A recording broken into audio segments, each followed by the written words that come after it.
మిత్రులారా నమస్తే, నేను మీ Prasad Murthy. Welcome to Promo Talks. ప్రపంచమంతా ఎటు చూసినా యుద్ధం యుద్ధం యుద్ధ బీభత్సం. ఆ దేశం ఈ దేశం అని లేదు, ప్రపంచం అంతా కూడా ఉగ్రవాద బీభత్సం లేదంటే యుద్ధ బీభత్సం.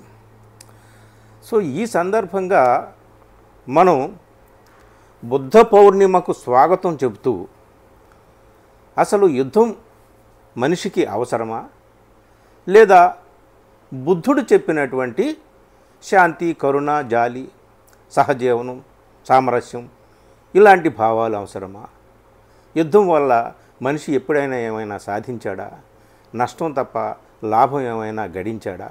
ఇట్లాంటి విషయాలు మాట్లాడాలి, బుద్ధ పౌర్ణిమకు స్వాగతంగా మాట్లాడాలని అనిపించింది. అందుకనే ఈరోజు నాతో పాటు ప్రముఖ సాహితీవేత్త, కేంద్ర సాహిత్య అకాడమీ అవార్డు గ్రహీత, జీవశాస్త్రంలో ప్రొఫెసర్గా పనిచేసి సత్యము, హేతువు ప్రాతిపదికగా విజ్ఞానాన్ని విస్తృతంగా అందరికీ పంచుతున్నటువంటి బహుముఖ ప్రజ్ఞాశాలి డాక్టర్ దేవరాజు మహారాజు గారు ఉన్నారు. సార్ నమస్తే. నమస్తే సార్, బుద్ధ పౌర్ణిమకు స్వాగతంగా బుద్ధుడి గురించి 4 మంచి మాటలు మాట్లాడుకుందాం. ఈ యుద్ధం యుద్ధం అని మనుషులు కొట్టుకు చేస్తున్నారు కదా, ఏమిటిరా బాబు అని. అసలు ఏమిటి బుద్ధుడు ఏం చెప్పాడు, మనిషి ఎక్కడ దారి తప్పాడు, ఏమిటి ఇవన్నీ కూడా. అంటే బుద్ధుడి గురించి ఎక్కువగా మీరు మాట్లాడుతూ ఉంటారు, బుద్ధుడి గురించి బాగా అధ్యయనం చేశారు, ఎంతో సాహిత్యాన్ని చదువుకున్నారు.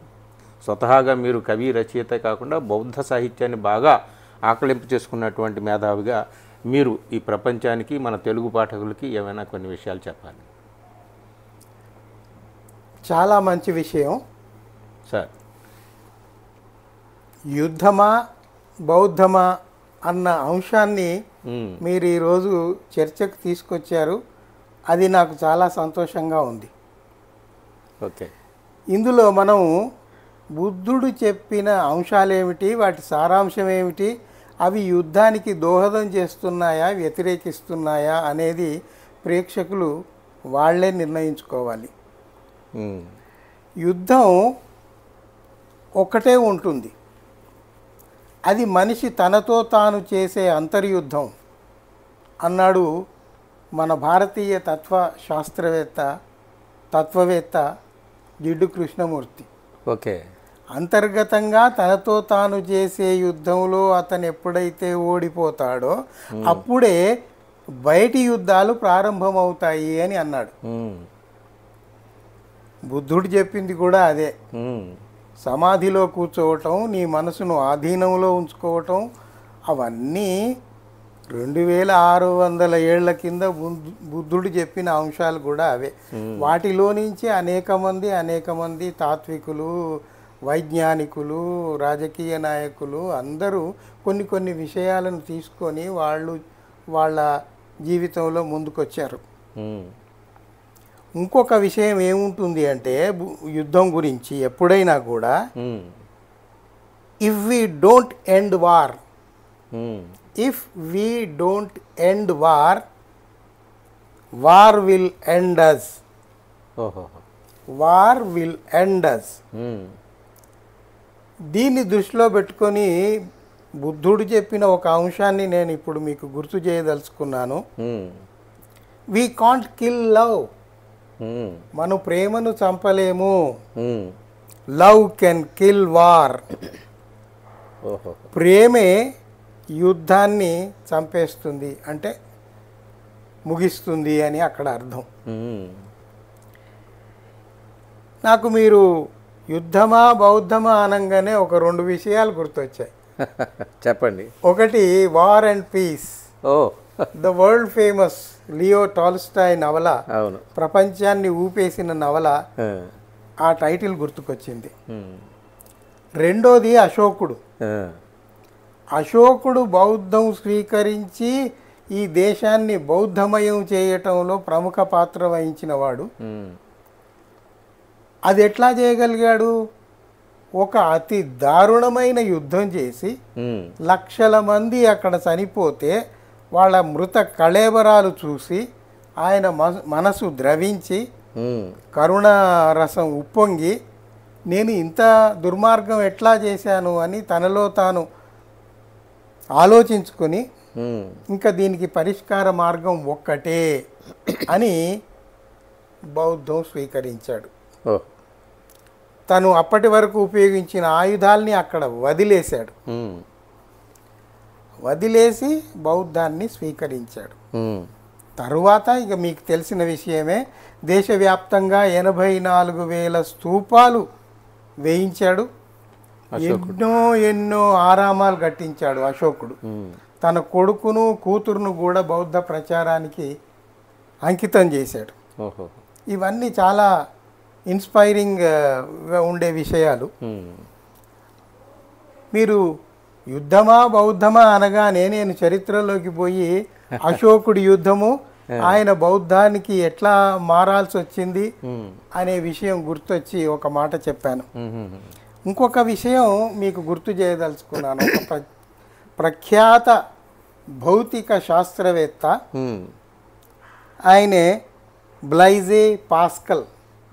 పాస్కల్ సూత్రం అని సైన్స్ చదివే విద్యార్థులందరికీ బాగా తెలుసు. ఫిజిస్ట్ ఆయనే, తత్వవేత్త కూడా.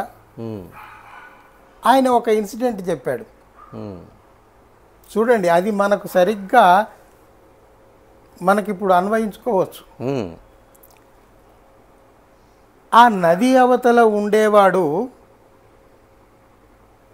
నాకు తెలుసు, అయితే నేను అతన్ని ఎప్పుడు ఏమీ అనలేదు, అతను నన్ను కూడా ఎప్పుడు ఏమీ అనలేదు.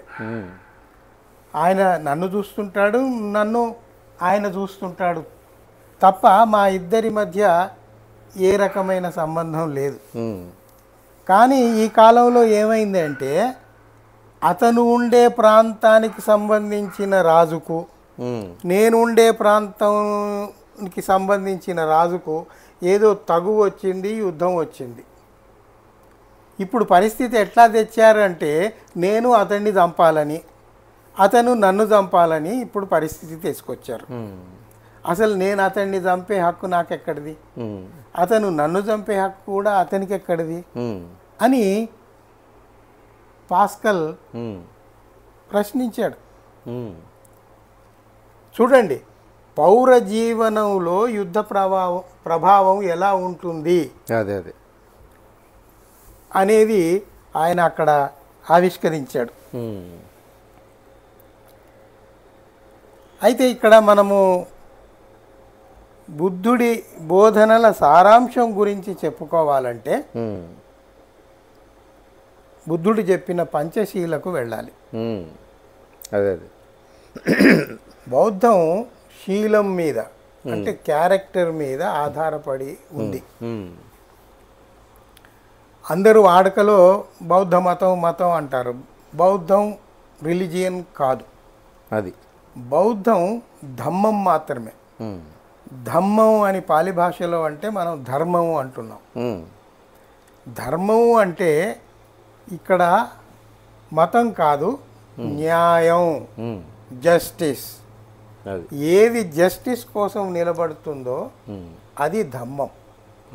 అంటే ఇక్కడ మీకు చిన్నగా అడ్డొస్తున్నాను, ఒక చిన్నది అంటే దీని కంటిన్యూషనే. అంటే బౌద్ధము మతము కాదు. సో ఏ మతంలో ఉన్నటువంటి వాళ్ళైనా సరే బౌద్ధంలో చెప్పిన మానవీయ సూత్రాలని పాటించవచ్చు. తప్పకుండా తప్పకుండా అది ఎందుకంటే ఇప్పుడు మతాలుగా, జాతులుగా, దేశాలుగా చీలిపోయి మనుషులు కొట్టుకు చచ్చిపోతున్న ఈ రోజుల్లో ఇది చాలా అవసరము. బుద్ధుడి యొక్క ప్రాశస్త్యం ఇంకా చాలా చాలా అవసరం. ఇప్పుడు ప్రాసంగికత ఇంకా పెరుగుతూ ఉంది, రోజు రోజుకు పెరుగుతూ ఉంది. ఇప్పుడు మీరు చెప్పిన అంశమే, ఇది మతం కాదు, నేను ఇది ధమ్మం అని చెప్పగానే మీరు ప్రతిస్పందించారు. అవునవును. దానికి నేను కొన్ని ఉదాహరణలు కూడా చెప్తాను. ఓకే. భారతదేశంలో ఉన్న వాళ్ళందరూ భారతదేశపు మూలవాసులు. ఓకే. ఇక్కడ ముస్లిం రూట్స్ లేవు, ముస్లింల మూలాలు లేవు, క్రైస్తవుల మూలాలు కూడా లేవు. వీళ్ళంతా భారతీయులు, మూలవాసులు. అయితే చారిత్రకంగా మనం చూస్తుంటే ఏమవుతుంది, మొఘల్ రాజులు వచ్చినప్పుడు ఆ రాజవంశంతో సఖ్యతగా ఉండటానికి కొన్ని బెనిఫిట్స్, కొన్ని ఉపయోగాలు పొందటానికి కొంతమంది వీళ్ళే ఈ మూలవాసులే కొంతమంది ముస్లిం మతం స్వీకరించారు. ఓకే. కొందరిని బలవంతంగా మార్చారు అని కూడా చెప్తారు. అలాగే కాలం గడిచిపోయిన తర్వాత బ్రిటిష్ వాళ్ళు వచ్చారు. బ్రిటిష్ వాళ్లకు సఖ్యతగా ఉండటానికి కొంతమంది క్రైస్తవం స్వీకరించారు. కొందరిని బలవంతంగా కూడా మార్చారేమో తెలియదు. నేను ఈ విషయాలు ఎందుకు గుర్తు చేశానంటే బౌద్ధంలోకి వెళ్ళే వాళ్లను ఎవ్వరూ ఎప్పుడు ఎక్కడ బలవంత పరచలేదు, పరచరు. వాళ్లకు వాళ్ళై అది ఆకర్షింపబడి అందులోకి వెళతారు. అంటే బౌద్ధం అనేది మతం కాదు, అదొక జీవన శైలి కాబట్టి ఇప్పుడు అందులో అది వాళ్ళ జీవితాలకు అన్వయించుకుంటారు. అంతే అంతే వాళ్ళకి ఇష్టమవుతుంది, అందులోకి మారిపోతారు. అయితే బౌద్ధంలో మీరు ఇందాక చెప్తున్నారు, బౌద్ధంలో ముఖ్యంగా బోధించినటువంటి బుద్ధుడు బోధించినటువంటి ఆ పంచశీల వాటి గురించి ఏదో చెప్తున్నారు. అవన్నిటిని పాటించకపోవడం వల్లే ఈ భూగోళానికి ఎంత దరిద్రం వచ్చిందేమో అది చెప్పండి సార్. అవి కొంచెం తప్పకుండా అదే కారణం. అందులోకే మనం ఇప్పుడు వస్తున్నాం. నేను ఇందాక ఎవరిని బలవంతం చేసి బౌద్ధంలోకి తీసుకురాలేదు అన్న దానికి ఉదాహరణలు కూడా చెప్తాను. అశోకుడిని ఎవరు బలవంతం చేశాడు?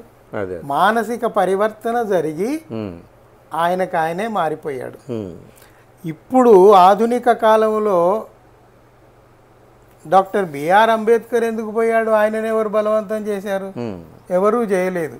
ఇక్కడ అస్పృశ్యత యొక్క వికృత రూపాన్ని నిరసిస్తూ నేను హిందువుగా ఉండను, బౌద్ధంలోకి పోతున్నాను అని ఒక 5-6 లక్షల మందితోటి ఆయనే నాగపూర్లో దీక్షాభూమిలో దీక్ష తీసుకున్నాడు.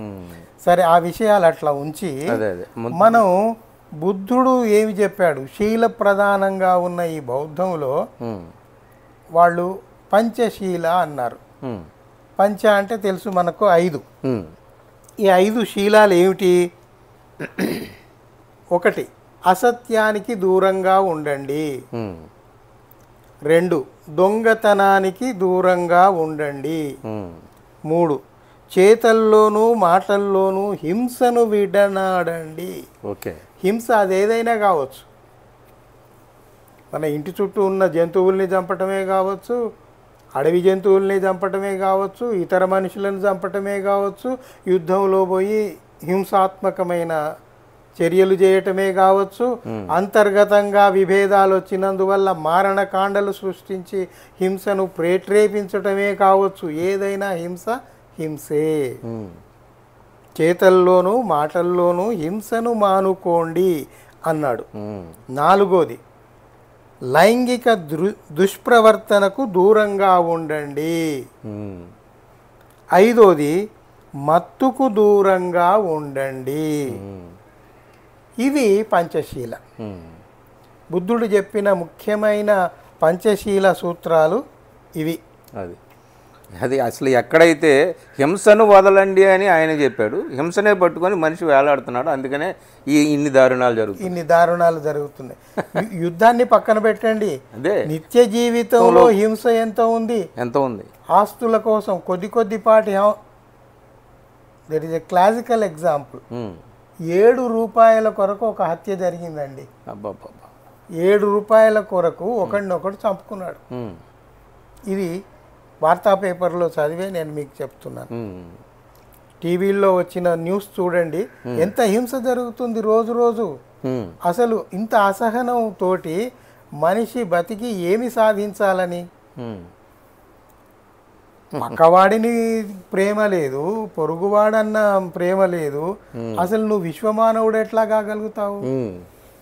విశ్వమానవుడే కానప్పుడు నువ్వు విశ్వ గురువు అవుతాను అని ప్రగల్భాలు పలకటం ఇంకా హాస్యాస్పదంగా ఉంటుంది. ఇప్పుడు బుద్ధుని బోధనల్లో ఈ పంచశీల ఇవి కాకుండా ఇంకేమైనా ముఖ్యమైనది అష్టాంగ మార్గం. ఇది చాలా ముఖ్యమైనది, అందరూ తెలుసుకోవాల్సింది. వీళ్ళు ఈ అష్టాంగ మార్గాన్ని మళ్ళీ 3గా విభజించారు. ఎట్లా అంటే, 1 శీలం 1, సమాధి 2, 3వది ప్రజ్ఞ. శీలం, సమాధి, ప్రజ్ఞ అనే 3 విషయాల కింద బుద్ధుడు కొన్ని విషయాలు చెప్పాడు. ఉమ్, ఏమిటి అంటే మనం ఇందాకే చెప్పుకున్నాం, మాటల ద్వారా చేతల ద్వారా చెడు కలగకుండా ఉండటం. ఉమ్, అందులో 3 భాగాలు ఏమిటి? ఒకటి సమ్యక్ వచనం, ఉమ్, అంటే వక్రీకరించకుండా సత్యాన్ని సత్యంగా చెప్పడం. ఉమ్, ఇది దేశంలో ఎంతమంది చేస్తున్నారు అనేది అదే మనకు మనం ఆలోచించుకోవాల్సిన విషయం. ఉమ్, ఉమ్, సమ్యక్ వచనం, ఉమ్, వక్రించకుండా సత్యాన్ని సత్యంగా చెప్పడం. ఉమ్, సమ్యక్ కర్మ, ఉమ్, హాని కలిగించే పనులు చేయకుండా ఉండడం. ఉమ్, మూడోది సమ్యక్ జీవనం, ఉమ్, తనకు తాను కానీ పరోక్షంగా కానీ ఇతరులకు కానీ కీడు కలగకుండా చూసుకోవటం. ఉమ్, అది సమ్యక్ జీవనం. ఉమ్, నీది నీకు కీడు చేసుకున్నా అది సమ్యక్ జీవనం కిందికి రాదు, ఉమ్, ఇతరులకు కీడు చేసినా రాదు. ఉమ్, ఇది ఎందుకు గుర్తు చేస్తున్నానంటే చిన్న చిన్న విషయాలకు యువత చిన్న చిన్న అప్సెట్ అయిపోయి, చిన్న విషయాలకు అప్సెట్ అయిపోయి ఆత్మహత్యలు చేసుకోవటం, బిల్డింగుల నుంచి దూకటం, పోయి నదుల్లో దూకి చావటం, ఇవన్నీ చేస్తున్నారు. ఇవన్నీ అవసరమా? ఉమ్, జీవితం చాలా విలువైంది, దాని విలువ తెలుసుకోవటం ముఖ్యం. అది మనం గ్రహించాలి. ఉమ్. కొంచెం అది ఆ అష్టాంగ మార్గాలు కొంచెం అష్టాంగ మార్గంలో రెండవది, చెప్పుకుంటే, ఎందుకంటే మనకు ఉన్నదే ఇంకా 10-12 మినిట్స్ ఉందండి. అష్టాంగ మార్గంలో ఇంకోటి సమాధి. ఉమ్, సమాధి అంటే వీళ్ళు చనిపోయిన తర్వాత తీసుకుపోయి చేసే సమాధి కాదు. అదే అదే చాలా పొరపాటు పడతారు, అందుకని ఇది వివరంగా చెప్తున్నాను. సమాధి అంటే మనసును అదుపులో పెట్టుకొని నిశ్చలంగా తనలోకి తాను ప్రయాణిస్తూ ఆలోచించుకోవటం. ఓకే. దానికి మళ్ళీ 3 విభాగాలు చేశారు ఆయన. సమ్యక్ సాధన, ప్రగతి కోసం ప్రయత్నించటం. చూడండి ఎంత మంచి మాట, అదే ప్రగతి కోసం ప్రయత్నించటం. రెండోది సమ్యక్ స్మృతి, స్వచ్ఛమైన నిర్మలమైన దృష్టితో విషయాలను స్పష్టంగా చూడటం. మూడోది సమ్యక్ సమాధి, ఓకే, అంటే రాగద్వేషాలకు అతీతంగా మనసును స్థిరపరుచుకొని సత్యాన్ని అన్వేషించటం. బుద్ధుడు ఎట్లాగైతే సమాధిలో కూర్చొని కొన్ని విషయాలు అవగతం చేసుకొని ఈ ప్రపంచానికి చెప్పాడో, అవే ఈ ప్రపంచానికి కూడా ఇట్లా చేయండి రా బాబు అని అందరికీ చెప్పాడు. సమాధి అంటే ఇది. అదే ఈ తర్వాత మూడోది ప్రజ్ఞ. ప్రజ్ఞ అంటే వివేకం, వివేకం, మనసును శుద్ధిపరిచే పరిజ్ఞానాన్ని ప్రజ్ఞ అన్నారు వాళ్ళు. ఇందులో 2 ఉన్నాయి మళ్ళీ. సమ్యక్ దృష్టి అంటే భ్రమపడకుండా ఉన్నది ఉన్నట్లుగా చూడటం. ఓకే, భ్రమల్లో బతికే వాళ్ళది సమ్యక్ దృష్టి కాదు, అర్థం చేసుకోవాలి మనం. ఇంకొకటి సమ్యక్ సంకల్పం, ఆలోచించే విధానంలో మార్పు రావాలి. ఆలోచించే విధానంలో మార్పు వచ్చి మనం పైన చెప్పుకున్న వీటి సారాంశాన్ని అర్థం చేసుకుని మనం మన గురించి, మన పక్కవాడి గురించి, మన కుటుంబం గురించి, మన సమాజం గురించి, మన దేశం గురించి, ఈ ప్రపంచం గురించి ఆలోచిస్తే అప్పుడు మేలు జరుగుతుంది. అందరికందరూ విశ్వమానవులు అవుతారు. ఈ యుద్ధాలు ద్వేషాలు ఉండవు. ఎప్పుడో 2500 సంవత్సరాల క్రితం బుద్ధుడు చెప్పిన ఈ బోధనలు మనిషి పట్టించుకోలేదు. నిన్నే సెకండ్ వరల్డ్ వార్లో విజయోత్సవం దినం కదా, విక్టరీ డేగా నిన్న రష్యా వాళ్ళు సెలబ్రేట్ చేసుకున్నారు. అంటే 80 ఇయర్స్ అయింది సెకండ్ వరల్డ్ వార్ అయ్యి. సో 2 సెకండ్ వరల్డ్ వార్లు చూసాము, అనేక యుద్ధాలు చూసాము. ప్రపంచం అంతా ఇంకా దేశాలు యుద్ధంలోనే ఉన్నాయి, యుద్ధం చేసుకుంటున్నాయి. మరి ఈ సందర్భంగా బుద్ధుడిని మళ్ళీ ఆకలింపు చేసుకొని, బుద్ధుడిని మనిషి మళ్ళీ ఆవాహన చేసుకొని ఏ విధంగా ఈ ప్రపంచాన్ని శాంతిమయం చేయవచ్చు, ఎట్లాగా అసలు అంటే ప్రపంచం బుద్ధుడి వైపు చూడాలంటే ఇంకా అసలు ఈ మార్గాలు ఏమున్నాయి ఏమిటి అనేది మీరు ఎట్లాగా ఏం చెప్తారు అనేది? ఆయన బుద్ధ సారాంశంలోనే ఒక విషయం ఉందండి. స్వర్గం కోరుకునే వారికి మెదడు 0% ఉంటుందట. స్వర్గం కోరుకునేవాడు వాడికి విశ్వాసం 100 పాళ్ళు ఉంటుంది. విశ్వాసం 100 పాళ్ళు ఉంటుంది, కానీ మెదడు 0%, 0. ఎవరైతే స్వర్గాన్ని త్యజిస్తారో వారికి మెదడు 100% ఉంటుంది, విశ్వాసం 0% ఉంటుంది. నేను ఇది కావాలని ఎందుకు చెప్తున్నానంటే, ఇటీవల గోరా సెంటర్లో ప్రపంచ నాస్తిక సభల్లో పాల్గొన్నప్పుడు ఒక సెషన్కు నన్ను ముఖ్య అతిథిగా పిలిస్తే వెళ్ళాను. అక్కడ తమిళనాడు నుండి ఒక రిప్రజెంటేటివ్ వచ్చి ఒక విషయం ఏం చెప్పాడంటే, వాళ్ళు ఒక సభ జరిపారు, 100కు పైగా ఉన్న వాళ్ళందరినీ 50 మందిని పోగేసి వాళ్లకు సన్మానాలు చేశారు. తేల్చుకుంటే ఏమిటి అంటే వాళ్ళందరూ ఎథీస్టులు, విశ్వాసము తో బతకట్లేదు, వాళ్ళ వివేకంతో బతుకుతున్నారు. ఆయన ఏం చెప్పాడు కంక్లూజన్ అంటే, ఎవరైతే నాస్తికులుగా బతుకుతారో వారి జీవిత కాలం పొడిగించబడుతుంది అని. అబ్బో గొప్ప విషయం చెప్పాడే. నేను దీని మీద ఇంకా కొంచెం రీసెర్చ్ చేసి విషయాలు ప్రకటిస్తా అని చెప్పొచ్చాను. ఇక్కడ ఇంకొక రైటర్ గురించి మీకు చెప్పి ముగిస్తా. పాల్ కారస్ అనే అతను ఒక పుస్తకం రాశాడండి. ఈయన జర్మన్ అమెరికన్ రచయిత. ఈ పాల్ కారస్ ఏం రాశాడంటే, ద గోస్పెల్ ఆఫ్ బుద్ధ. ఈయన బుద్ధిజం, భారతదేశ చరిత్ర, బుద్ధిజం మీద అధ్యయనం చేసి ఆ పుస్తకం రాసి బుద్ధుడి జీవితము, ఆయన ఎక్కడెక్కడ తిరిగాడు, ఏం మాట్లాడాడు అన్ని నమోదు చేశాడు. ఆయన నమోదు చేసిన ఒక చోట మీకు వినిపిస్తాను. ఇందాక చెప్పినయే ఈయన కూడా చెప్పాడు.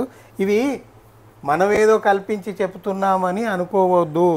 Paul Carus the Gospel of Buddha అనే పుస్తకం రాశాడు 1894లో. అది అనేక సార్లు రీప్రింట్స్ అయినాయి, దొరుకుతుంది, ఆన్లైన్లో కూడా దొరకవచ్చు, చదువుకోండి. ఆయన ఏం చెప్పాడంటే, బుద్ధుడు రాజగృహలో తన అనుయాయులకు కొన్ని మాటలు చెప్పాడు. ఆ మాటల్ని ఈయనే నమోదు చేశాడు ఆ పుస్తకంలో.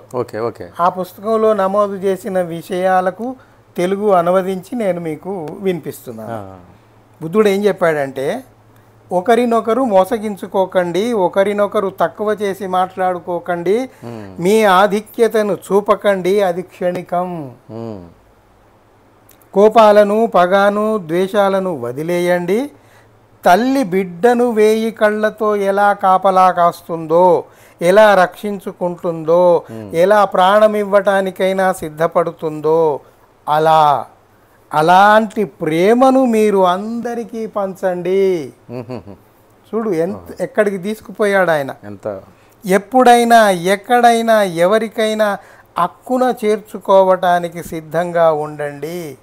అసూయ ద్వేషాలను పారద్రోలి ఏ స్థితిలో ఉన్నా, ఏ గతిలో ఉన్నా అందరినీ ప్రేమిస్తూ అన్యోన్యంగా ఉండటమే ఉత్తమ జీవిత మార్గం అని బుద్ధుడు చెప్పినట్టుగా ఈయన తన గ్రంథంలో నమోదు చేశాడు. ఇప్పుడు మీకు కొన్ని విషయాలు చెప్పిన తర్వాత మీరు వీటిని ఆలోచించి బౌద్ధంకి యుద్ధానికి ఏమిటి సంబంధం అనేది దయచేసి ఎవరికి వాళ్ళు ఆలోచించుకుంటే అర్థమైపోతుంది. అయితే ఇన్ని మంచి విషయాలు చెప్పారు. లాస్ట్లో మీరింత అనుభవశాలి, ప్రపంచాన్ని చదివారు, గొప్పగా అధ్యయనం చేశారు. మీకేమనిపిస్తుంది ఈ ప్రపంచం ఎప్పటికైనా శాంతి మార్గం పడుతుందా, బుద్ధుడి యొక్క మార్గం పడుతుందా, లేకపోతే ఈ ఘర్షణలు, రక్తపాతాలు, ఎల్లకల్లోలాలు వీటితోనే అంతరించిపోతుందా? అసలు మీకేమనిపిస్తుంది? నాకైతే ఉమ్, పాజిటివ్గానే పోతుంది అని నాకు అనిపిస్తుంది. ఓకే. ఎందుకంటే ఉమ్,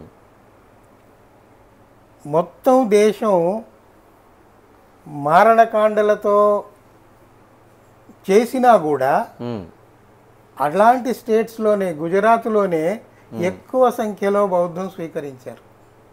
అంటే ప్రపంచంలో కూడా ఇప్పుడు ప్రపంచమంతా చాలా మంది చేస్తున్నారు. తీసుకున్నారండి. ఇప్పుడు మీరు నాగపూర్ అక్కడ దీక్షాభూమి దగ్గరికి పోతే ప్రతిరోజు వందలు వేల మంది అక్కడికి వస్తున్నారు, బౌద్ధ దీక్ష తీసుకుంటున్నారు, వాళ్ళ జీవితాన్ని మార్చుకుంటున్నారు.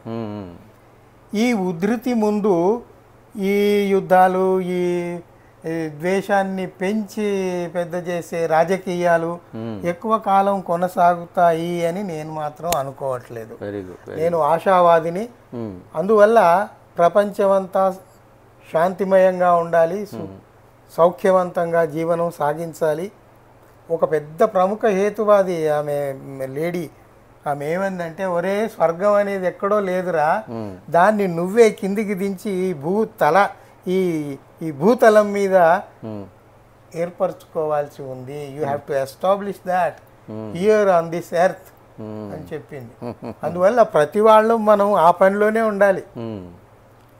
ఎక్కడో స్వర్గం ఉంది అంటే ఇంకా నేను ఇందాకే చెప్పినట్టు వాడికి విశ్వాసం 100% ఉంటుంది, మెదడు మాత్రం 0% ఉంటుంది అని అర్థం. బాగుంది. Thank you very much Devaraju గారు. ఇదండి మిత్రులారా, అంటే మనం ఇప్పుడు ప్రపంచం అంతా కూడా యుద్ధంలో ఉంది, దేశం కూడా యుద్ధంలో ఉంది. అయితే ఈ యుద్ధంలో ఒకళ్ళది తప్పు ఉండొచ్చు, ఒకళ్ళది ఒప్పు ఉండొచ్చు, ఎవరు ఏమిటి అనేటటువంటి ఆ విషయాల్లోకి మనం ఈ వీడియోలో వెళ్ళలేదు, అది మనకు అనవసరం. ప్రపంచ మానవుడి యొక్క శాంతిని, ప్రపంచ మానవుడి యొక్క సహజీవన సౌందర్యాన్ని గురించి ఆకాంక్షించి కలలు గనేటటువంటి వాళ్ళంగా మనం బుద్ధుడి గురించి, బుద్ధ పౌర్ణమికి స్వాగతంగా ఈ వీడియో చేశాం. ఎప్పటికైనా దేవరాజు గారు వ్యక్తం చేసినట్టు ఆశాభావాన్ని, ఎప్పటికైనా ఈ మనిషికి అనివార్యంగా శాంతి పదమే, శాంతి మార్గమే దిక్కు, మరొకటి లేదు, అదే శరణ్యం. బుద్ధం శరణం గచ్చామి అని అన్నట్టుగా బుద్ధుడే శరణం, యుద్ధం కాదు. యుద్ధం అంటే నాశనమే. అది ఏదో ఒక సందర్భంగా ఎవరో ఒకళ్ళు ప్రారంభించినా సరే అది ముగుస్తుంది, కానీ దానికి అంతం లేదు. యుద్ధం యుద్ధాన్ని కోరుకుంటుంది, ద్వేషం ద్వేషాన్ని కోరుకుంటుంది, పగ పగని కోరుకుంటుంది. సో మనం శాంతిని కోరుకుందాం.